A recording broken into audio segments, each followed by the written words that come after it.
Hello, in this video I'm gonna show you how we can customize the control center, or also known as quick access, on the Xiaomi 14T and 14T Pro.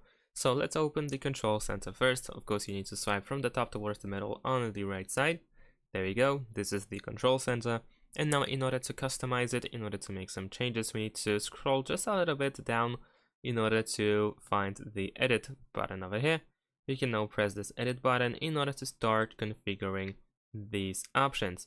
So you can remove anything that you don't want to have in the items in the quick access, or if you want to, of course, you can add something over here. So you can simply press on the icon in order to add it, and the same goes with those that are already added. You can remove them the same way. Once you are done, over here we have this check button. Press it and the changes should be saved. Thanks for watching, leave a like and subscribe to my channel, and see you in my next videos. Bye.